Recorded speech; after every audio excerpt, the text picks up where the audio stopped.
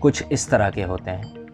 یہ گھاس پھوس نہیں کھاتے، اور اس سے اچھی بات یہ ہے کہ یہ ایسی چیزوں کو پسند بھی نہیں کرتے جو اللہ نے ان کے لیے نہیں بنائی۔